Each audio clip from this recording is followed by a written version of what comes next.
হে তরুণ যুবকেরা, হে আমার বন্ধুরা, শুনে রেখে বাবা জেনে রেখে জান হযরত খালিদ বিন ওয়ালিদ রাদিয়াল্লাহু তাআলা আনহু 30 জন অশ্বারোহী সৈন্য নিয়ে নাখলা নামক জায়গা, হে তরুণ যুবকেরা, কাবা ঘর থেকে মক্কা শরীফ থেকে 60-62 কিলোমিটার 62 মাইল দূরে, 62 মাইল উত্তর দিকে কাবা ঘর, মক্কা শরীফ থেকে উত্তর দিকে 62 মাইল নাখলা নামক জায়গায় গেলেন। তরুণ যুবকেরা, হে আমার মুরব্বিয়ানেরা, সেখানে পাহাড়ের উপরে বিশাল আকারে সুসজ্জিত, সুসংগঠিত, শক্তিশালী একটা উপাসনা গৃহ।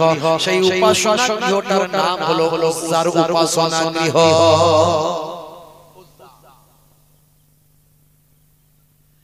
বন্ধুরা, তরুণ যুবকেরা, হযরত খালিদ বিন ওয়ালিদ রাদিয়াল্লাহু তাআলা আনহু তার সৈন্যদের নিয়ে অশ্ববাহিনী নিয়ে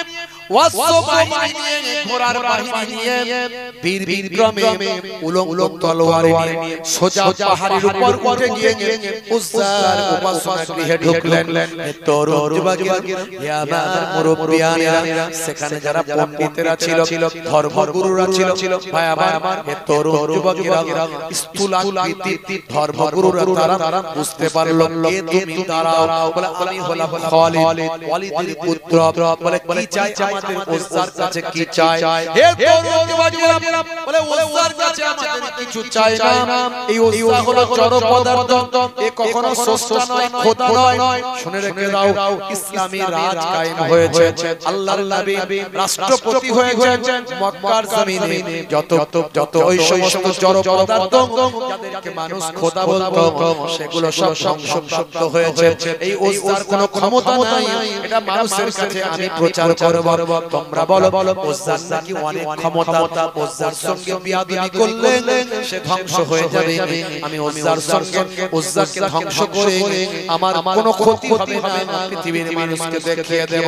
হে তরুণ যুবকেরা, হে আমার বন্ধুরা, শুনে রেখে বাবা জেনে রেখে জান এমন সময় হযরত বাবা খালিদ বিন ওয়ালিদ রাদিয়াল্লাহু তাআলা আনহু এই রকম একটা বিশাল সুসজ্জিত সুসংগঠিত উপাসনা গৃহ, যেদিকে চারিদিকে অন্ধকার, শুধু মশাল জ্বলছে আর ধোঁয়া, ধুনুর ধোঁয়া, ভাই আমার, ধোঁয়াতে ভরপুর হয়ে আছে। সেখানে ভিতরে ঢুকতে গভীর গৃহের ভিতরে ঢুকে পড়েন। সেখানে গিয়ে হযরত খালিদ বিন ওয়ালিদ দেখতে পান একটা কূপ মতো সামনে করা আছে, সেই কূপ থেকে ধোঁয়া বের হচ্ছে, আর তার পাশে একটা অর্ধ উলঙ্গ নারীর সুসজ্জিত এক চেহারা বিদ্যমান আছে। এর নাম হলো উজ্জা। অর্ধ উলঙ্গ একটা সুসজ্জিত নারীর একটা ছবি, একটা স্ট্যাচু সেখানে করা হয়েছে, তার নাম হলো উজ্জা। সে নাকি বিশাল ক্ষমতাশালী। হযরত খালিদ ওয়ালিদ সেই সময় এগিয়ে গেলেন কুঠার নিয়ে। এই বিশাল বড় 6 ফুটের উপরে এই উজ্জার স্ট্যাচু করা হয়েছে। এই স্ট্যাচু উজ্জা নাকি বিরাট বড় খোদা, বিরাট বড় শক্তিশালী, তার সাথে বিয়াদবি করলে নাকি ধ্বংস হয়ে যাবে। হযরত খালিদ বিন ওয়ালিদ রাদিয়াল্লাহু তাআলা আনহু সেই সময় কুঠার এগিয়ে গেলেন। হে তরুণ যুবকেরা, হে আমার মুরব্বিয়ানেরা, ওই উপাসনা গৃহের বড় বড় পণ্ডিতেরা, আরবের ওই সমস্ত কুরাইশদের বড় বড় স্থূলাকৃত পণ্ডিতেরা, মোটা মোটা পণ্ডিতেরা বলতে লাগলো, সাবধান খালিদ, হে খালিদ, শুনে রেখে দাও, তুমি আমাদের এই খোদাকে তুমি নষ্ট করো না, ভেঙো না। যদি তুমি ভাঙো তাহলে মুসিবতে পড়বে, বিপদে পড়বে। হে তরুণ যুবকেরা, এইভাবে হযরত খালিদ বিন ওয়ালিদকে ভয় পাওয়াতে লাগলো। হযরত খালিদ বিন ওয়ালিদ বললেন, তোমরা সরে যাও, তোমরা উজ্জার কাছ থেকে সরে যাও, নালে তোমরাও বিপদে পড়বে। হযরত খালিদ বিন ওয়ালিদ উলঙ্গ কুঠার দিয়ে উজ্জাকে টুকরো টুকরো করে জমিনে শুইয়ে দিয়ে সেখান থেকে ঘোড়ায় অশ্বারোহণ করে আল্লাহর নবীর দরবারে এসে হাজিরা দিলেন। দয়ার নবীর কাছে এসে সালাম দিয়ে উজ্জার ঘটনা জানিয়ে দিলেন। আল্লাহর নবী বললেন, খালিদ, তুমি যে উজ্জাকে টুকরো টুকরো করে দিয়েছো উজ্জাকে যখন টুকরো টুকরো করছিলে তখন কি কোনো বাধার সম্মুখীন হয়েছে? কেউ কেউ তোমাকে বাধা দিয়েছে? হযরত খালিদ বিন ওয়ালিদ বললেন ওখানকার পণ্ডিতেরা আমাকে বলছিল এটা করবেন না, গজব হবে, ধ্বংস হবে হবে। তা আমি তাদের কথা শুনিনি। না, কেউ কেউকে অ্যাটাক করতে আসেনি। বলে না, যাও তুমি যে উজ্জাকে ভেঙেছো ওটা আসল উজ্জা নয়, আসল উজ্জা এখনো সেখানে আছে। খালিদ তোমাকে আবার যেতে হবে, যাও তুমি সেখানে মোকাবিলা করে আসল উজ্জাকে ধ্বংস করে আসো। আরবের মানুষ মনে করে যা কিছু আরবের মানুষ করে সব উজ্জার নামে করে। উজ্জা আমাদের পক্ষে আছে, তাহলে আমাদের কোনো চিন্তা নাই। মুহাম্মদ সাল্লাল্লাহু আলাইহি ওয়াসাল্লামকে উজ্জার নামে ধ্বংস করব। তারা বলে যাও যাও আরবের মানুষদের বুঝিয়ে দাও আসলে উজ্জার কোনো ক্ষমতা নাই, যা যে ক্ষমতা সব একমাত্র মহান আল্লাহ।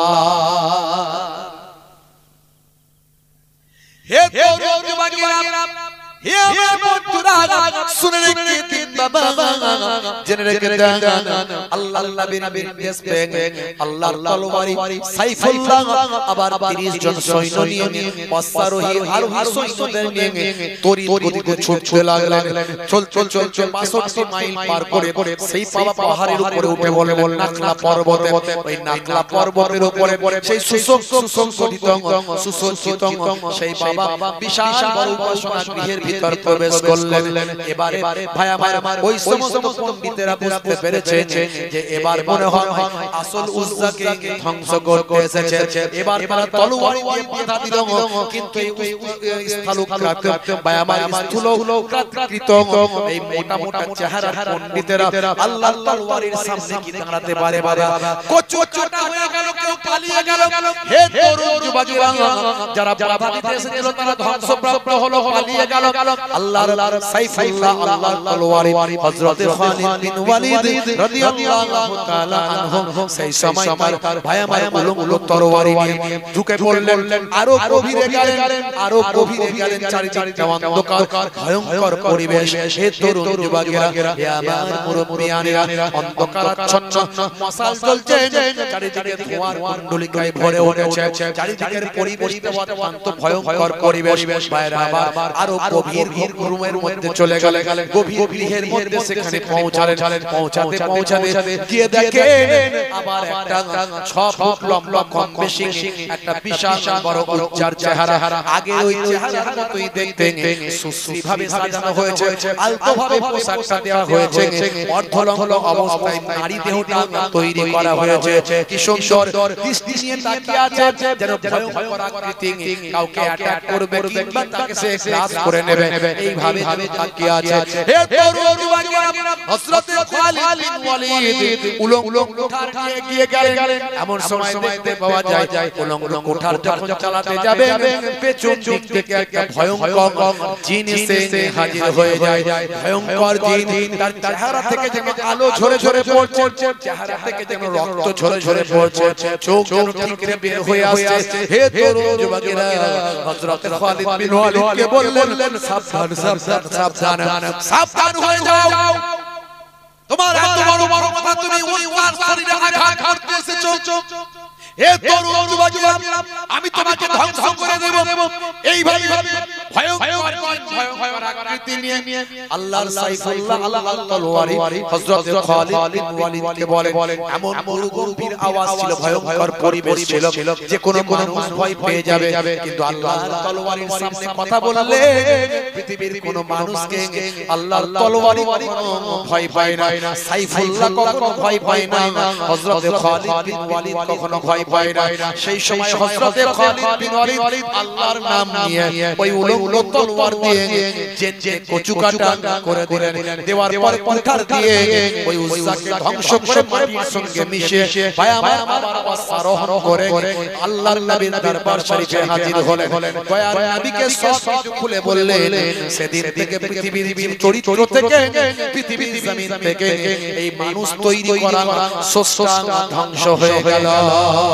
হে তরুণ যুবকেরা, পৃথিবীর সব ধর্মগ্রন্থে এক স্রষ্টার কথা বলা হয়েছে। ভালো করে আপনি যদি ধর্মগ্রন্থগুলো পড়েন দেখবেন এক স্রষ্টার কথা বলা হয়েছে। মানুষ নিজস্ব খোদা বানিয়েছে, নিজেদের সুবিধার্থে, নিজেদের অর্থ ইনকামের জন্য নিজেরা নিজেদেরকে খোদা বানিয়েছে, প্রভু বানিয়েছে। তরুণ যুবক, হে আমার মুরব্বিয়ানেরা, এইভাবে আল্লাহর নবী সাহাবায়ে কেরামেরা দ্বীনের জন্য কষ্ট করেছেন, ইসলামের জন্য কষ্ট করেছেন। নবী আমি কত আঘাতপ্রাপ্ত হয়েছেন। দয়ার নবীকে আপনি ভালোবাসেন, অথচ নবী নবী নবী নবী করছেন।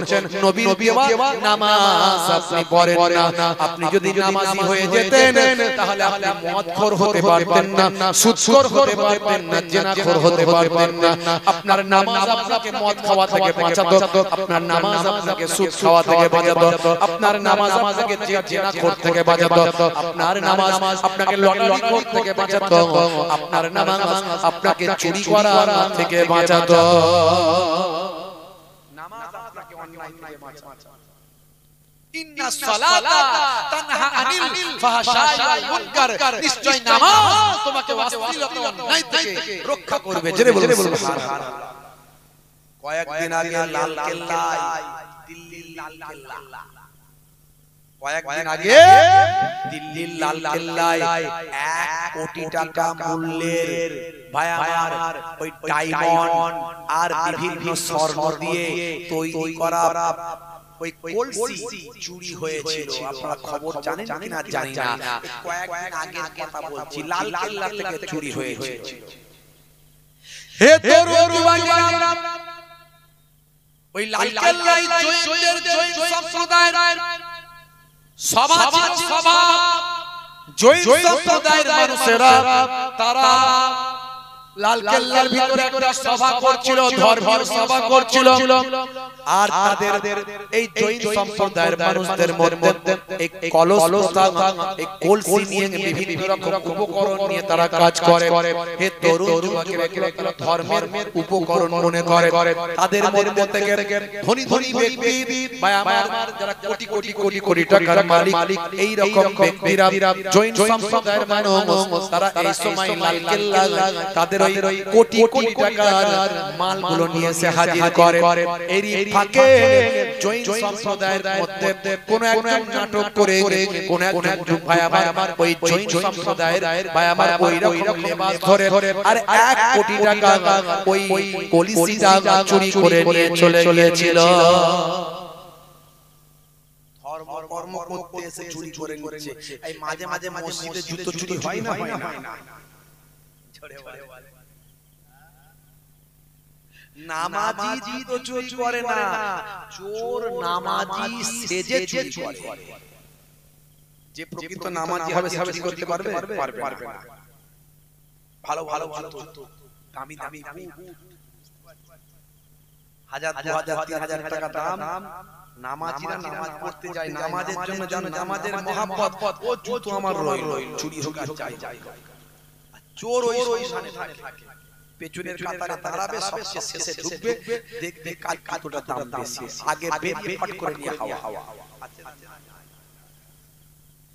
হে তরুণ যুবকেরা, হে আমার বন্ধুরা, শুনে রেখে বাবা, আপনি যদি নামাজি হয়ে যান আপনি অন্যায় পথে ধাবিত হতে পারবেন না। আপনি যদি রাসূলের সুন্নাত মেনে চলেন ওজনে ঠকাতে পারবেন না। ছোটদের স্নেহ না করে পারবেন না, বড়দের সম্মান না করে পারবেন না। আল্লাহর নবী বলেন যে ছোটদের স্নেহ করে না আর বড়দের সম্মান করে না, সে আমি রাসূলুল্লাহ আমার উম্মত নয়। হে তরুণ যুবকেরা, আপনি যদি প্রকৃত নবীর শিষ্য হন, আপনি না ভাই আমার পিতামাতার অবাধ্য হতে পারবেন না। আপনি যদি নবীর প্রকৃত শিষ্য হন, আপনি কখনো ভাই আমার ওই নেশা করতে পারবেন না। আজকাল মুসলমানের ছেলে নেশা করে আছে না নাই? ভালো চলছে, ধান্দা খাচ্ছে, রজনীগন্ধা কারবারে অশান্তি চালাচ্ছে, শান্তি মন করবে কমল খাচ্ছে ওরা বিমল। যেখানকার যাবে, যেখানে বসবে, যেখানে থাকবে, সেখানকার চষে দিয়ে বেরিয়ে যাবে। আমি বলি 12 বছর ঘাস জন্মাবে না, বুঝতে পারছেন? গায়ে হাতে ট্যাটু আঁকা, হেঁটে চলে আঁকা বাঁকা, গায়ে হাতে ট্যাটু আঁকা, হেঁটে চলে আঁকা বাঁকা, কাছে গেলে দেখা যায় সুস্থ ছেলে না, তিরঙ্গার দুর্গন্ধে টেকা যায় না, তিরঙ্গার দুর্গন্ধে টেকা যায় না। মুসলমানের ছেলে গায়ে হাতে ট্যাটু করেছে, মুসলমানের নারী গায়ে হাতে ট্যাটু করেছে, ওই যে কি যেন একটা এখন নেত্রী হয়েছে, কি যেন নাম কিছুদিন আগে বলছিল, আজমির শরীফ নাকি সে ভেঙে দিতে চায়, সে বলছে আজমির শরীফের নাম নাকি পাল্টে দিতে চায়, ওই যে কি নজিয়া নাকি কি নজিয়া ওলাইহিয়া থেকে নাম বেরিয়েছে না একটা, ওইরকম আমি ওইরকম গিয়ে বলি, ভালো করে বলতে পারি না সব নামগুলো, বুঝতে পারছেন? তো যাই হোক সে নাকি বলছিল আজমির শরীফ নাকি পাল্টে দেবে। ওরে নজিয়া তুই কি আজমির শরীফ পাল্টাবি? তোদের যারা গুরুদেব, তোরা যাকে গুরুদেব মনে করিস, বাবা মনে করিস, তারাও আজমির শরীফে এসে খাজা গরিব নওয়াজের দরবারে এসে দোয়া করে আল্লাহর কাছে। জোরে বলুন, কত বড় বড় নেতা মন্ত্রী দেখবি, জানা আজমির শরীফে ভাঙে যা, একবার দেখ, আমরাও তো দেখতে চাই খাজা গরিব নওয়াজ কেমন অরিজিনাল ছিলেন, আমরাও দেখতে চাই, আমরাও দেখতে চাই, জানা ভাঙে যা। অনেক তো ভাঙলি, অনেক রওজা ভেঙেছিস, মাজার ভেঙেছিস, ওলিয়া উলিয়াদের রওজা কবরগুলো ভেঙেছিস, মসজিদ ভেঙেছিস, মাদ্রাসা ভেঙেছিস, ভাঙতে মানে উপরের দিকে উঠছিস। তো যা একবার আজমির শরীফের রওজাটা ভেঙে দেখা, কত বড় বুকের পাটা আছে দেখি, যা আমরাও দেখতে চাই খাজা গরিব নওয়াজ কেমন ওলি ছিলেন। ওই তো অনেক পড়েছি, শুনেছি অনেক, একবার দেখতে চাই, যাও সাহস হবে না, ক্ষমতা হবে না, ওরা জানে ওটা অরিজিনাল বাবা, ওর মধ্যে কোনো ভন্ডামি নাই, ওখানে গেলে বিপদ আছে, বুঝতে পারছেন? হ্যাঁ, এই যে ভাই আমার হুগলি সেতু থেকে যে ব্রিজটা নেমেছে, দেখবেন ব্রিজটা নেমে কিন্তু ওখান থেকে বাঁকিয়ে দেওয়া হয়েছে, একটা মাজার রওজা আছে দেখবেন, রওজাটা দেখবেন বাঁকিয়ে দেওয়া হয়েছে। তো আমি ওয়ে পড়িনি, অনেক বিজ্ঞ মানুষদের মুখে শুনেছি উপর দিয়ে ব্রিজটা করার চিন্তা ভাবনা হয়েছিল, কিন্তু করতে পারেনি, মাজারও তুলতে পারেনি, ভাঙতে পারেনি, বাধ্য হয়ে ব্রিজকে ঘোরাতে হয়েছে। আল্লাহর ওলিদের ক্ষমতা আছে, সহজ নয়। হে তরুণ যুবকেরা, হে আমার বন্ধুরা, আজ থেকে প্রতিজ্ঞা কর নামাজি হয়ে যাব, অরিজিনাল হয়ে যাব, ভেজাল যাব না, লোক দেখানো ইবাদত করব না, যতটুকু করব আল্লাহর সন্তুষ্টির জন্য করব। কে আমাকে সুফি বলল, কে আমাকে দরবেশ বলল, কে আমাকে নামাজি বলল, কে আমাকে ওলি বলল, এতে কিছু যায় আসে না। আমি আল্লাহর খাতায় যদি নামটা লেখাতে পারি, আমার দুনিয়া আখিরাতে কামিয়াবি হয়ে যাবে। হে তরুণ যুবকেরা, হে আমার মুরব্বিয়ানিরা, শুনে রেখে দিন বাবা, জেনে রেখে দিন বাবা, হযরতে ভাই দোস্ত আমার, হযরতে নবীর আশিক ছিলেন বাবা, নবীর আশিক ছিলেন বাবা, হযরতে ওয়াইস কুরনি হুজুর, শুনেছেন ওয়াইস কুরনি? বন্ধুরা আমার, তরুণ যুবকেরা আমার, কুরুন নামের এলাকায় বাস করতেন, ইরাক জমিনে, কুফা জমিনে। হে তরুণ যুবকেরা, আল্লাহর নবী, আল্লাহর রাসূল ইন্তেকালের আগে জুব্বাটা দিয়েছিলেন, জুব্বাটা দিয়েছিলেন কাকে? ভাই আমার, আল্লাহর নবীর শরীর মোবারকের জুব্বাটা হযরতে ওমর ফারুক, হযরতে আলী মুর্তজা কারামাল্লাহু ওয়াজহুকে দিয়েছিলেন, দিয়ে বলেছিলেন, বাবা ওমর, বাবা আলী, শুনে রেখে দাও, যে কোন এক সময় তোমরা যদি পারো বাবা, আমার একজন আশিক আছে, তার নাম হলো ওয়াইস কুরনি, এই ওয়াইস কুরনিকে তুমি বাবা আমার পক্ষ থেকে জুব্বাটা দিয়ে দেবে, জুব্বাটা দিয়ে বলবেন আল্লাহর নবী এই জুব্বাটা গায়ে দিতে বলেছেন, আর বলেছেন উম্মতে মুহাম্মাদির জন্য তিনি যেন একটু দোয়া করে। আল্লাহর নবী জামানার মানুষ, কিন্তু নবীর সঙ্গে দেখা হয়নি, নবীর নাম শুনেছে। ওহদের ময়দানে দয়ার নবীর দাঁত ভেঙে গিয়েছিল, এই কথা যখন ওয়াইস কুরনি শুনেছিল, তখন একটা করে সব দাঁত ভেঙে ফেলেছিল। আমার নবীর কোন দাঁতটা ভেঙেছে আমি জানি না, তাই আমি আমার সব দাঁতগুলো ভেঙে ফেললাম নবীর মহব্বতে। আমার নবীর দাঁত ভেঙেছে, আমার দাঁত ঠিক থাকবে? আমার নবীর দাঁত ভেঙেছে, আমার দাঁত গোটা থাকবে? কেমন আশিক তাকে জিজ্ঞাসা করা হলো আপনি নবীর জামানাতে পেয়েছেন নবীর সঙ্গে দেখা করলেন না আমার মা ছিল অসুস্থ আমার মাকে ছেড়ে আমার কোথায় যাওয়ার মতো ক্ষমতা ছিল না মায়ের কি সম্মান আমার নবী সেই মায়ের সম্মান দেখিয়েছেন আর হযরত ওয়াইস করুনি সেই সম্মানকে বজায় রেখেছেন আল্লাহর নবী বলেছেন ইযহাব ফাআকিমহা ফাইনাল জান্নাতা তাহতা রিজলাইহা যাও তোমার মায়ের সম্মান করো কারণ তোমার মায়ের পায়ের তলায় তোমার জান্নাত জোরে বলে সুবহানাল্লাহ জোরে হবে না আর জোরে হবে না মায়ের পায়ের তলায় সন্তানের জান্নাত সেই মাকে অনেক ছেলেরা কষ্ট দেয় আছে না নাই জোরে বলেন আছে না নাই মা হলো আমার হৃদয়ের আলো জননীর মুখ দেখে মন করে ভালো মায়ের আঁচলেতে কত মুখ মুছেছি যখনই মুখে হাতে নোংরা দেখেছি মা আমার কান্নায় বিচলিত হয়ে যায় জননীর দুঃখেতে বুকটা ফেটে যায় মায়ের কদমেতে জান্নাত জানো কি সেই কদমে তুমি চুম্বন করো কি আর কত সম্মান মায়ের জানো কি জানলে জীবনে তুমি তা মানো কি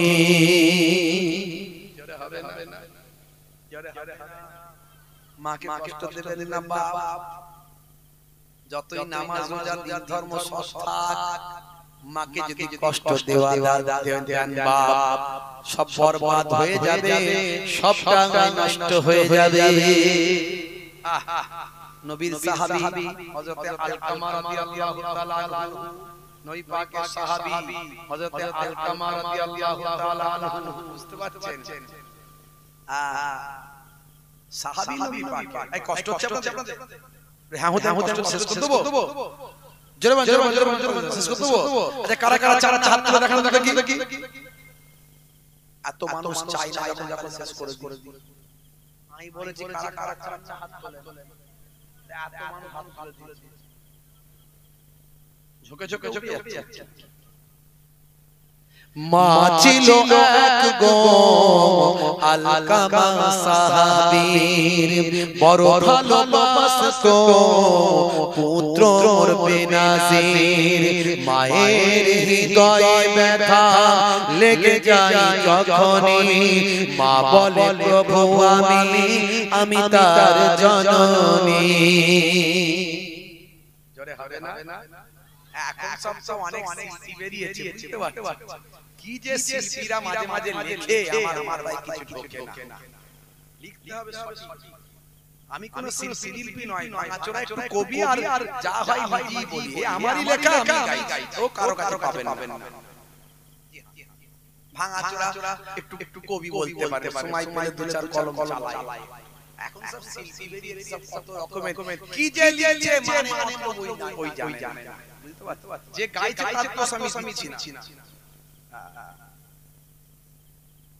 যে গাইছে তার দোষ আমি দিচ্ছি না কিন্তু শিল্পীদেরকে ভেবে চিন্তে লিখতে হবে যেন বার্তাটা ঠিক যায় সঠিক কথাটা যেন লিখি আর এমন গজল গাইছে মাঝখানে এত মিউজিক এত ঠিকঠাক ঢুকাচ্ছে সে গজল হচ্ছে গান হচ্ছে বলে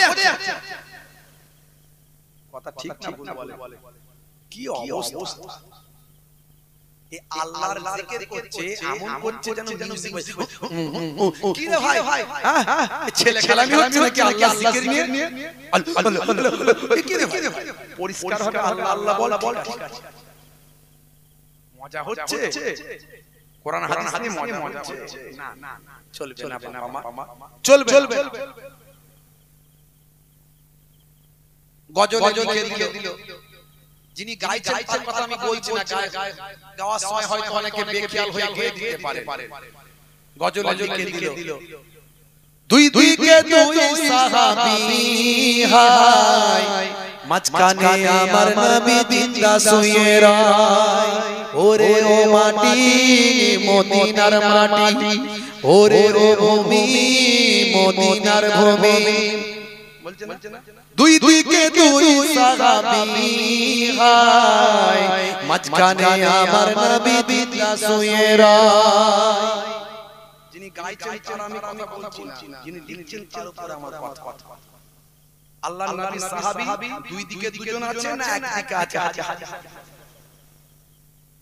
হাজী সাহেব জিজ্ঞাসা করো আল্লাহর নবীর রওজাতে পরিষ্কার নাম লেখা আছে এখন এই ভুলগুলো যদি ধরিয়ে দিই কিছু মানুষের রাগ হয়ে যাবে কিন্তু লিখবেন যখন কলমটা চালাবেন সমাজের মানুষ ওটাই গাইবে হাজার হাজার ভাইরাল এই গজল ভাইরাল প্রত্যেকটা গ্রামে জলসা জুলুস মাহফিলে বাচ্চারা গাইছে দুই দিকে দুই সাহাবী হায় মাঝখানে দয়ার নবী জিন্দা শুয়ে রয় আমার নবী তার মানে মাঝখানে আছে আর দুই দিকে দুই সাহাবী আছে নাকি গিয়ে দেখে এসো ভালো করে ইতিহাস জানো পড়ো দেখবেন আল্লাহর নবী একদিকে আছে প্রথমে আছেন তার পাশে আছে আবু বকর সিদ্দিক তার পাশে হযরত ওমর ফারুক জোরে বলুন সুবহানাল্লাহ এটা মানুষকে ভুল মেসেজ দেয়া হয়ে যাচ্ছে ভাইরা আমার আর এই গজলকে নিয়ে ছেলে খেলামি করলে চলবে না এগুলো ভালো জিনিস না গজল এগুলো ভালো জিনিস মানে মতলব অনেক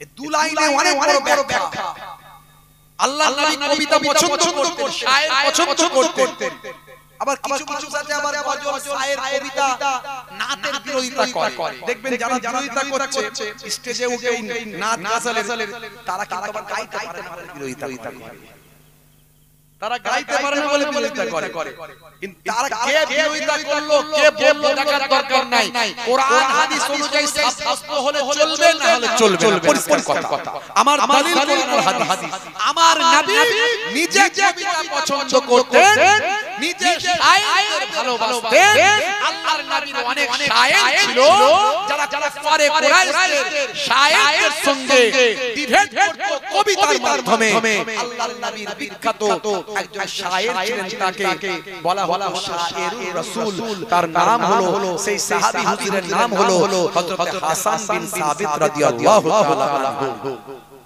হবে না তুমি গাইতে পারো না বলে তুমি বলছো গজল চলবে না নাম চলবে না এই নাতের বিরোধিতা গজল না ওগুলো বলো না সঠিক ইসলামে নাত গজল কেমন চলবে সেটা নাত গজল নিয়ে যেন গান বাজনায় পরিণত না করে সেটা ভুল ব্যাখ্যা করবেন না এগুলো নিয়ে অনেক সমালোচনা করে মা ছিল এক গো আলকামা সাহাবীর বড় ভালোবাসতো পুত্র বেনাজির মায়ের হৃদয়ে ব্যথা লেগে যায় যখনই মা বলে প্রভু আমি তার জননী নবীর সাহাবী মায়ের বুক খুলে গেছে হাত দুটো তুলবা খোদাকে জানাই বড় ব্যথা পেয়েছি ও গো খোদা দয়াময় ইন্তেকালে তার দেখো কি ঘটে যায় সাহাবীর কলমা নসিবে না হয়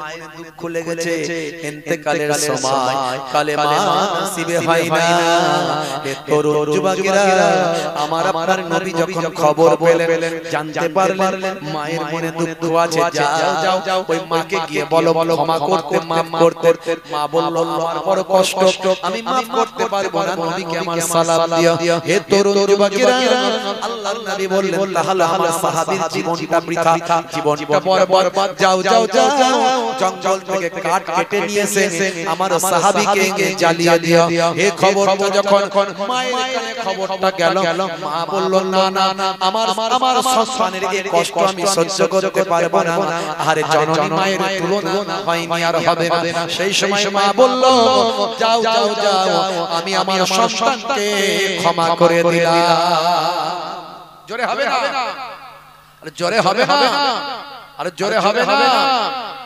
ভাইরা আমার মা ছিল এক গো আলকামা সাহাবীর বড় ভালোবাসতো পুত্রর বেনাজির মায়ের হৃদয়ে ব্যথা লেগে যায় যখনই মা বলে প্রভু আমি তার জননী হাত দুটো তুলে মা খোদাকে জানায় বড় ব্যথা পেয়েছি ও গো প্রভু দয়াময় ইন্তেকালে তার দেখো কি ঘটে যায় সাহাবীর কালেমা নসিবে না হয় নবীজির ওসিলায় মা তাকে ক্ষমা দেয় কালেমা পড়ে তার রূহ পাখি উড়ে যায় জোরে হবে না মা হলো আল্লাহর বড় এক নিয়ামত দুনিয়ার সন্তান করো তার খিদমত মায়ের দোয়াতে বাইত ওলিয়া আল্লাহর দেওয়া মা হলো রহমান জোরে হবে না সেই মায়ের দেখভাল করতে হবে নির্দেশকার আল্লাহর নির্দেশকার দয়ার নবীর শুধু নবী ভালোবাসতে হবে না নবীর নির্দেশ ভালোবাসতে হবে নবীর নির্দেশ নামাজি হতে হবে নবীর নির্দেশ বাবা সুন্নাত ওয়ালা হতে হবে মুখে দাড়ি লজ্জা পায় আছে না নাই রাগ করবেন না তাদের মুখে দাড়ি না তারা লজ্জিত হবেন না কারণ আমি ইহসাস দিতে এসেছি বলতে এসেছি বোঝাতে এসেছি হে তরুণ যুবকেরা বিরাট কোহলি মুখে দাড়ি রেখেছে না রাখেনি হরভজন সিং এর মুখে দাড়ি আছে না নাই লিওনেল মেসির মুখে আছে না নাই নেতা মন্ত্রী খেলোয়াড় প্লেয়ার ভারতের প্রাক্তন প্রাইম মিনিস্টার মনমোহন সিং জি ভারতের বর্তমান প্রাইম মিনিস্টার নরেন্দ্র দামোদর দাস মোদি জি মুখে দাড়ি আছে না নাই দাড়ি এখন ফ্যাশন দাড়ি এখন মুখের সৌন্দর্য তাই বড় বড় নেতা মন্ত্রী খেলোয়াড় প্লেয়ার দাড়ি রাখছে কিন্তু মুসলমান দাড়ি আপনার আমার কাছে সৌন্দর্য বলে নয় দাড়িটা রাখবো আমি নবীর সুন্নাত বলে বড় দাড়ি রাখতে লজ্জা বোধ হয় ছোট হলেও রাখো একদিন ঈমানি শক্তি বেড়ে যাবে মোহাম্মদ হুসাইন থেকে বড় দাড়ি সেদিন হবে ততদিন পর্যন্ত যদি মারা যাও ছোট দাড়িওয়ালা হয়ে যদি কবরে চলে যাও মুনকার নাকির ফেরেশতা এসে বলবে মান রব্বুকা দেখতে পাবে তোমার মুখে দাড়িটা নবীর সুন্নাত বলে রাখা হতে পারে ওই দাড়িটাই হবে তোমার নাজাতের জারিয়া নবী করলে তো শুধু হবে না নবীকে ভালোবাসতে গেলে নবীর সুন্নাত তরিকা আখলাক চরিত্রকে ভালোবাসতে হবে নির্দেশনাকে ভালোবাসতে হবে তবেই নবী বলছেন আমাকে ভালোবাসা হলো জোরে জোরে সুবহানাল্লাহ আজ থেকে প্রতিজ্ঞা করুন নামাজ হয়ে যাবে সুন্নাত ওয়ালা হয়ে যাবেন দাড়ি ওয়ালা টুপি ওয়ালা জুব্বা ওয়ালা হয়ে যাবেন না পারেন অত নামাজিটা হবে নামাজ ছেড়ে দিয়ে জান্নাতে যেতে পারবেন আর আপনি বিপদে পড়ছেন আপনার আল্লাহর অফিস আছে সেই অফিসটা হলো নামাজের পার্টি সবের একটা অফিস আছে না ডাক্তার দেখাতে গেলে ডাক্তার চেম্বারে যেতে হবে ভাই অ্যাডভোকেটের সঙ্গে দরকার আছে অ্যাডভোকেটের চেম্বারে যেতে হবে তো আল্লাহর কাছে কিছু বললে আল্লাহর চেম্বার আছে অফিস আছে সেটা হলো নামাজের পার্টি একদিন দুদিন তিন দিন ধরে আপনার অভিযোগ আল্লাহকে বলছেন 21 দিন পর থেকে ইনশাআল্লাহ বুজুর্গানের দিন আল্লাহ ওয়ালা মানুষরা পরীক্ষা করে দেখেছে 21 দিন পর থেকে আল্লাহর কাছে যে দোয়া চাওয়া হয় অন্তর থেকে চাইতে ইনশাআল্লাহ একটু করে সব কবুল হয়ে যায় জোরে হবে না ভাইরা আমার সেই নামাজিটা যদি হয়ে যায় মুয়াজ্জিন তো বারবার বলছে হাইয়া আলাস সালাহ এসো নামাজের দিকে এসো নামাজে এলে কি হবে মুয়াজ্জিন আবার বলছে হাইয়া আলাল ফালাহ নামাজে এলে আমি আল্লাহ তোমাকে কামিয়াবি দান করে জোরে হবে না বাবাজি আমার নবী পাকের জীবন জিন্দেগি আজকে আমি বলতে পারলাম না কিছু নাসিহামূলক কথা বললাম, নবী পাকের নির্দেশনার কথাগুলোকে বললাম, আদর্শের কথাগুলো বললাম, নিজেদের ঈমান আমলকে তরতাজা করার কথাগুলো বললাম। আল্লাহ রাব্বুল আলামিন যেন আমাদের কবুল ও মঞ্জুর করেন। বলুন আল্লাহুম্মা আমিন। বলুন আল্লাহুম্মা আমিন। ভাইরা আমার, আগামী বছর এই মাহফিলটার জন্য একটুখানি আপনারা যদি দান সাদকা করেন, একটু যদি নবী পাককে ভালোবেসে দান যদি আপনারা দেন, তবে আগামী বছরে জান্নাতের বাগানটা সুন্দর করে করা যাবে। কি গো, এই রবিউল আউয়াল মাসে আমরা জান্নাতের বাগানে বসেছি, এটা আমাদের জন্য সৌভাগ্য। দুনিয়ার মধ্যে সবচেয়ে ভাই আমার শ্রেষ্ঠ আলোচনা আল্লাহর কোরআন বলছে, আমার আল্লাহ বলছেন ওয়া রাফা'না লাকা যিকরাক। হে নবী, আপনার আলোচনাকে আমি আল্লাহ উচ্চ মর্যাদা দান করেছি। জোরে বলুন সুবহানাল্লাহ। তো সেই নবীর আলোচনার মাহফিল হওয়া দরকার আছে না নাই? নবী পাকের মাহফিল ওয়াজ যেখানে হবে, আলোচনা হবে, সেই এলাকা থেকে বিপদ আপদ মুসিবতকে আল্লাহ সরিয়ে দেবে ইনশাআল্লাহ। জোরে বলুন সুবহানাল্লাহ। যারা সহযোগিতা করবে তাদের জাযা বদলা আল্লাহ দুনিয়া আখিরাতে দান করবেন। বলুন আল্লাহুম্মা আমিন। ভাইরা আমার নবীকে আল্লাহ এত ভালোবাসে, নবীর জন্যই তো সবকিছু। আর সেই নবীর সালে সব আলোচনা করবেন আপনি, আলোচনার মজলিস সাজাবেন, সেখানে যদি আপনি দান করেন আপনার দান কমবে না, টাকা পয়সা সম্পদ কমবে না। কোরআন মাজিদে আমার আল্লাহ বলেছেন, মান জাআ বিল হাসানাতি ফালাহু আশরু আমসালিহা। এক দিলে বান্দা আমি 10 দেব। জোরে বলুন সুবহানাল্লাহ। ভাইরা আমার, সেই দয়াল নবীকে ভালোবেসে আগামী বছরে জান্নাতের বাগানের জন্য আমি মাত্র 8 জনকে চাইবো। জান্নাত হলো 8টা, জান্নাত হলো 8টা। 8 ভাইকে চাইবো 1001 টাকা করে। একটু হাতটা তুলে দেখেন না ওই নবী প্রেমিক কারা আছেন। যে প্রেমের চাদর ওয়াইস করুনির গায়, সে প্রেম নসিব করো গো আমায়। আমি লিখব চিঠি দেব তোমায়, পাখি পৌঁছে দিও রওজায়। আমি থাকব বসে আশায়, চিঠির উত্তর আসবে আমার গায়ে। আল্লাহুম্মা সাল্লি আলা ওয়া আলা আলি সাইয়্যিদিনা।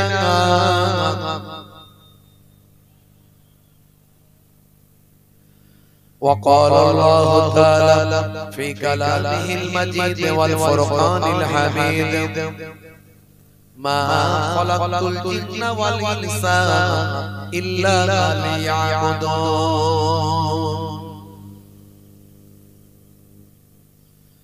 وقال الله تعالى أيضا في كتابه مخبرا، ومكروا ومكر الله والله خير الماكرين. وقال النبي صلى الله عليه وسلم، من تمسك بسنتي عند فساد أمتي فله أجر 100 شهيد إلى آخر الحديث، أو كما قال عليه الصلاة والتسليم. শ্রদ্ধেয় সম্মানীয় মঞ্চ উপবিষ্ট বয়স্ক আমার বাপজি, আল্লাহ করে নেক মানুষ তিনি আছেন, উলামায়ে কেরাম আছেন, সামনে উপবিষ্ট আছেন হাজী হুজ্জাজেরা, মুসল্লি এজামেরা, সামিন হযরতরা, স্নেহের বাচ্চারা, মাইক্রোফোনের আওয়াজে কান লাগিয়ে আছেন আমার মায়েরা বোনেরা, জাতি ধর্ম বর্ণ নির্বিশেষে শ্রোতা বন্ধুরা প্রত্যেককে ফুরফুরা দরবার শরীফ ছোট হুজুর পীর কেবলা রাহমাতুল্লাহ আলাইহি ছেলে নাতি মায়াপুর নগরী হুজুর পীর কেবলা রাহমাতুল্লাহ আলাইহি ছেলে পৌত্র আমার হরিফুলা দরবার শরীফের পক্ষ থেকে আমি মোহেবুল্লাহ হুসাইনি সকলকে আন্তরিক সালাম শুভেচ্ছা ভালোবাসা জ্ঞাপন করি। আল্লাহ পাকের রহমত সমস্ত ঈমানদারের উপর হোক, জোরে বলুন আল্লাহুম্মা আমিন। কিছু সময় জিকিরুল্লাহ জিকিরুন নবীর আলোচনা, আল্লাহ করে সারা জীবন আলোচনা শুনছেন, ওয়াজ শুনছেন। দীর্ঘ সময় ধরে আমার অত্যন্ত প্রিয় মানুষ জনাব হযরত মাওলানা মুহতারাম জাহিদুল ইসলাম বৈদ্য সাহেব, তিনি নবী পাকের জীবনী বলছিলেন, আমি শুনতে পাচ্ছিলাম। আল্লাহ নবীর জীবন জিন্দেগির কথা শুনে আমাদের জীবনকে আলোতে, দয়ার নবীর আলোতে আমাদের নিজেদের জীবনকে আলোকিত করতে হবে, তবে কাজ হবে। সোনার নাম মুসলমান নয়, মানার নাম মুসলমান, জানার নাম মুসলমান নয়, মানার নাম মুসলমান। আল্লাহ রাব্বুল আলামিন আমাদেরকে মাননে ওয়ালা মুসলমান বানান, জোরে বলুন আল্লাহুম্মা আমিন। হে তরুণ যুবকেরা, হে আমার বন্ধুরা, শুনে রেখে দিন বাবা, জেনে রেখে দেন আল্লাহর নবী আল্লাহর রাসূলকে মহব্বত করতে হবে, ভালোবাসতে হবে। এই নবী দিবসের মাস শুধু একটা মিলাদ নবীর মাহফিল করে দিলাম হবে না, আল্লাহর নবীর জীবন জিন্দেগিকে নিজেদের জীবন জিন্দেগিতে বাস্তবায়িত করতে হবে। দয়ার নবীকে ভালোবাসতে হবে, মহব্বত করতে হবে। শুধু মুখে ভালোবাসি বললে হবে না, কাজে ভালোবাসে প্রমাণ দিতে হবে। আল্লাহর নবী যে নির্দেশগুলো দিয়েছেন সেই নির্দেশগুলো পালন করতে হবে। দয়ার নবীর দেখানো পথে চলতে হবে। দয়ার নবী যে কাজগুলো করতে বলেছেন সেগুলো করতে হবে। যে কাজগুলোকে সমাজে প্রতিষ্ঠিত করার জন্য দয়ার নবী রক্ত ঝরিয়েছেন, দয়ার নবীর দাঁত মোবারক শহীদ হয়েছে, হেলমেটটা ফেটে গিয়েছে, দয়ার নবীর কত সাহাবায়ে কেরামেরা রক্তাক্ত হয়েছেন, শহীদ হয়েছেন। আপনি যদি সাচ্চা মুসলমান হন, দয়ার নবী যে আদর্শকে সমাজে প্রতিষ্ঠিত করার জন্য এত ত্যাগ স্বীকার করেছেন, সেই সমাজে প্রতিষ্ঠিত হওয়া নবীর তরিকাগুলো আপনাকে গ্রহণ করতে হবে।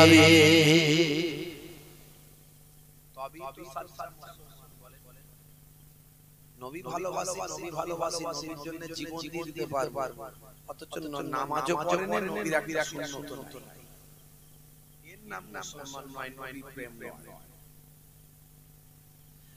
হে তরুণ যুবকেরা, হে আমার বন্ধুরা, শুনে রেখে দিন বাবা, জেনে রেখে দেন হে মুসলমান, আল্লাহর নবী আল্লাহর রাসূলের আলোচনা আমরা করছি, পৃথিবীর শ্রেষ্ঠ আলোচনা। আমার আল্লাহ কোরআন মাজিদের ভিতরে বললেন, ওয়ারাফা'না লাকা যিকরাক, হে নবী আপনার আলোচনাকে আমি আল্লাহ উচ্চ মর্যাদা, উচ্চ সম্মান দান করেছি। শুধু তাই নয়, পৃথিবীর বুকে তোমাদের আমি আল্লাহ একটা মডেল পাঠিয়েছি। কোন মৌলবী আজকে তুমি অনুসরণ করবে, সেই মৌলবী একদিন পথভ্রষ্ট হতে পারে। কোন মাওলানার অনুসরণ তুমি করবে, সেই মাওলানা একদিন পথভ্রষ্ট হতে পারে। কোন পীর সাহেবের অনুসরণ করবে, সেই পীর সাহেব একদিন পথভ্রষ্ট হতে পারে। তাই পৃথিবীর মানুষের জন্য কোন মাওলানা, মৌলবী, পীর সাহেবকে আমি মডেল বানাই না। হে দুনিয়ার মানুষ, তোমাদের জন্য তোমাদের নবীকে মডেল বানিয়েছি। লাকাদ কানা লাকুম ফি রাসূলিল্লাহি উসওয়াতুন হাসানা, তোমাদের জন্য তোমাদের নবীর মধ্যে আছে উত্তম আদর্শ। কারণ কোন মাওলানা, মৌলবী, পীর সাহেব যদি তোমার মডেল হয়, আমার পীর সাহেব যা বলবে তাই, আমার মাওলানা সাহেব যা করতে বলবে তাই করব, আমার মাওলানা সাহেব যেমন ভাবে চলছে সেভাবে চলবো। আজকে মাওলানা সাহেব ভালো আছে, একদিন তুমি বিপদগামী হতে পারে, তখন তুমি কি করবে? হ্যাঁ, তোমার নবী হলো তোমার মডেল, তোমার মাওলানাকে তুমি মেনে চলছো, মাওলানার দেখানো পথে চলছো। নবীর কথা যতদিন বলবে, নবীর পথে যতদিন থাকবে, ততদিন মাওলানাকে মানবো। কথা ঠিক ঠিক না? কাবা শরীফের ইমাম নাম হলো কালবানী, নাম শুনে একজন কালো চেহারার ইমাম ছিলেন। কেউ কেউ বলছেন উনি বহুদিনের ইমাম নন, উনি তারাবির নামাজের ইমাম রমজান মাসে। আবার কেউ কেউ বলছেন অনেক ইমামতি করেছেন। কাবা শরীফের ইমাম কালবানি, হে যুবকেরা, তিনি এক সময় বলেছিলেন আমি কিভাবে কাবা ঘরের ইমাম হলাম। তাকে জিজ্ঞাসা করা হয়েছিল, হে আল্লামা কালবানি, হে কাবা শরীফের ইমাম, আপনি কেমন করে কাবা ঘরের ইমাম হলেন? হে তরুণ যুবকেরা, তিনি অত্যন্ত কালো চেহারার মানুষ। হে তরুণ যুবকেরা, হে আমার মুরব্বিয়ানেরা, তিনি তখন বলেছিলেন আমি মাঝে মাঝে বাইরে চলে যেতাম, মায়ের কথা শুনতাম না, মায়ের সঙ্গে বদমাইশি করতাম, আমি মায়ের সঙ্গে খুনসুটি করতাম, আমার আম্মা জান রেগে যেতেন মাঝে মাঝে, আমার উপর রাগান্বিত হয়ে আমাকে বদদুয়া করতেন। হে তরুণ যুবকেরা, আল্লাহর নবী বলেন বাবায়ের দোয়া আল্লাহর দরবারে কবুল হয়, এতে কোনো সন্দেহ নাই। দাওয়াতুল মাজলুমের, দাওয়াতুল মুসাফিরের, দাওয়াতুল ওয়ালিদিনা ওয়ালাদিহি, তিন শ্রেণীর ডাক আল্লাহর আরশে তৎক্ষণাৎ কবুল হয়, এতে কোনো সন্দেহ নাই। একটা হলো আমার মাজলুম ব্যক্তির ডাক, মাজলুম ব্যক্তি যার উপর অত্যাচার করা হয়েছে, যার উপর জুলুম করা হয়েছে, ওই ব্যক্তি যদি আল্লাহর দরবারে দোয়া চায়, আমার আল্লাহ আমার লোক বল নাই, আমার জল বল নাই, আমার অর্থ বল নাই, আমি সবার পরে নিলাম, ওই ব্যক্তি আমার উপর জুলুম করছে, আমার ক্ষমতা নাই, আমি অসহায় হয়ে গিয়েছি, আমি তোমার উপরে ছেড়ে দিলাম, তুমি ফয়সালা করে দিও। হে তরুণ যুবকেরা, আমার নবী বলেন আল্লাহর দরবারে যখন মাজলুম ব্যক্তি দোয়া চায়, মাজলুমের দোয়াটা আমার আল্লাহর আরশে কবুল হয়ে যায়। দাওয়াতুল মুসাফিরের, কোন মুসাফির ব্যক্তি সফরে গেছে, বিদেশে গেছে, কোন প্রয়োজনে বিদেশে চলে গেছে, সেখানে তার বাপ নাই, মা নাই, ভাই নাই, বোন নাই, আত্মীয় স্বজন নাই, সেই জায়গায় গিয়ে যখন বিপদে পড়ে যায়, সেই সময় যদি মুসাফির ব্যক্তি আমার আল্লাহর দরবারে যদি দোয়া চায়, হে তরুণ যুবকেরা, আল্লাহর নবী বলেন ওই মুসাফির ব্যক্তির দোয়া আল্লাহর আরশে কবুল হয়। দাওয়াতুল ওয়ালিদিনা ওয়ালাদিহি, তিন শ্রেণীর ডাক আল্লাহর আরশে কবুল হয়, এতে কোনো সন্দেহ নাই। হে তরুণ যুবকেরা, তার মধ্যে একটা হলো পিতামাতার বদদোয়া, পিতামাতার দোয়া আল্লাহর আরশে কবুল হয়, এতে কোনো সন্দেহ নাই। বাবা যদি সন্তানের জন্য দোয়া চায়, আয় আমার আল্লাহ, আয় আমার মাবুদ, আমার সন্তানের জন্য দোয়া চায়, সারা পৃথিবীর মানুষ আমার সন্তানের শত্রু হয়েছে, মাবুদ আল্লাহ আমরা পিতামাতা আমার সন্তানের পক্ষে দোয়া চায়, সারা পৃথিবীর মানুষ আমার সন্তানের শত্রু হয়েছে, আমার আল্লাহ আমার পিতামাতা আমরা দুজন আমার সন্তানের জন্য দোয়া চাই, তুমি তাদের শত্রুদের শত্রুতা থেকে হেফাজত করে দাও। হে তরুণ যুবকেরা, সারা দুনিয়ার মানুষের শত্রুতাকে আল্লাহ এক পাশে ফেলে দিয়ে পিতামাতার দোয়াকে সন্তানের জন্য কবুল করবেন। আল্লাহর নবী বলেন পিতামাতার দোয়া আল্লাহর আরশে কবুল হয়ে যায়। ইমাম কালবানি তিনি বলছেন আমি বড় বদমাইশ ছিলাম, ছটছটে ছিলাম, ডানপিটে ছিলাম, মায়ের কথা শুনতাম না, মাঝে মাঝে বদমাইশি যখন করতাম, মা যখন আমার সঙ্গে লেগে পারতেন না, মা তখন আমার জন্য বদদোয়া করতেন। কি বদদোয়া করতেন? মা বলতেন আল্লাহ তুমি আমার সন্তানকে কাবা ঘরের ইমাম বানিয়ে দিও। দেখেছেন মায়ের বদদোয়াটা কেমন? হ্যাঁ মায়ের বদদোয়াটা কেমন দেখেছেন? অন্যজনের জন্য মায়েরা হলে কেমন বদদোয়া করবে, জ্ঞানী মা, জ্ঞানী মা বলছে কাবা ঘরের যেন আল্লাহ কি তোকে ইমাম বানিয়ে দেয়, তবে তুই জব হয়ে যাবে। বুঝতে পারছিস? কাবা ঘরের ইমাম হয়ে যাইতে পারে না। হে তরুণ যুবকেরা, ইমাম কালবানি বলেছিলেন আমি আমার মায়ের বদদোয়ায় কাবা ঘরের ইমাম হয়ে গেছি।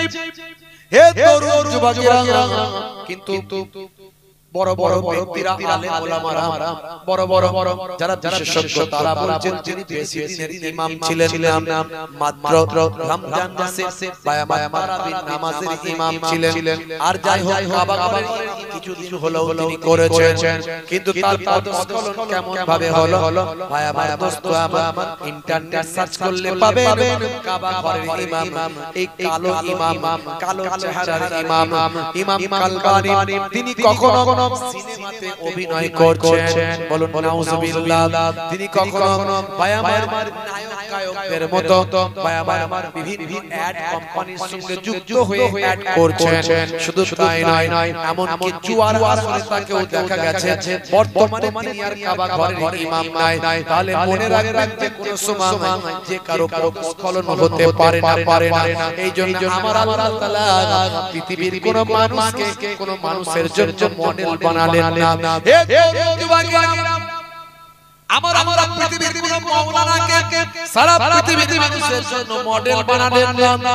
সারা পৃথিবীর মানুষের জন্য কোন ওলিকে কোন পায়গাম্বর বা পীরকে কোন মুর্শিদকে মডেল বানালেন না। যার হৃদয়টাকে আমার আল্লাহ পরিষ্কার করেছিলেন, স্বচ্ছ বানিয়েছিলেন, বারবার যার সিনা চাক হয়েছিল, জমজমের কুয়ার পানি দিয়ে যার সিনাটাকে ধৌত করা হয়েছিল, কুদরতভাবে যাকে পরিষ্কার পরিচ্ছন্ন করা হয়েছিল, আখির জামানার পাইপার বানানো হয়েছিল, যার কোনদিন পদস্খলন হবে না। আমার আল্লাহ সেই নবীর কথা বললেন, পৃথিবীর মানুষ শুনে রেখে দাও, জেনে রেখে দাও বাবা, তোমাদের জন্য তোমাদের নবীর মধ্যে আছে উত্তম আদর্শ। তোমাদের নবীকে তোমাদের জন্য মডেল, এই নবীকে তোমরা মেনে চলো, সেই নবীকে অনুসরণ করো। আর নবী বলছেন শুধু মুখে ভালোবাসি বললে হবে না, কাজে ভালোবাসি। আল্লাহর নবী বলেন শুধু মুখে নবী ভালোবাসি বললে হবে না, কাজে ভালোবাসতে হবে। কে আমাকে ভালোবাসে আমি সেটা নিজেই বলছি।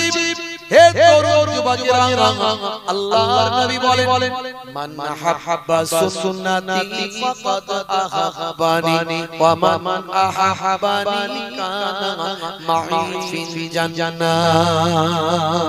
হে তরুণ যুবকেরা, আল্লাহর নবী বলেন যে আমার সুন্নতকে ভালোবাসলো সে আমি রাসূলকে ভালোবাসলো, আর যে আমি রাসূলকে ভালোবাসলো সে আমার সঙ্গে জান্নাতি হয়ে গেল।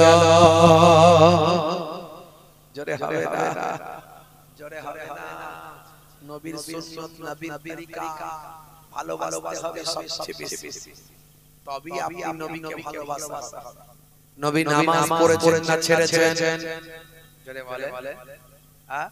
হে যুবক, তুমি নামাজ ছেড়ে দিয়ে কেমন করে বলছো আমি নবীর প্রেমিক আশিকে রাসূল? আবার এখন বলছে আশিকে রাসূল।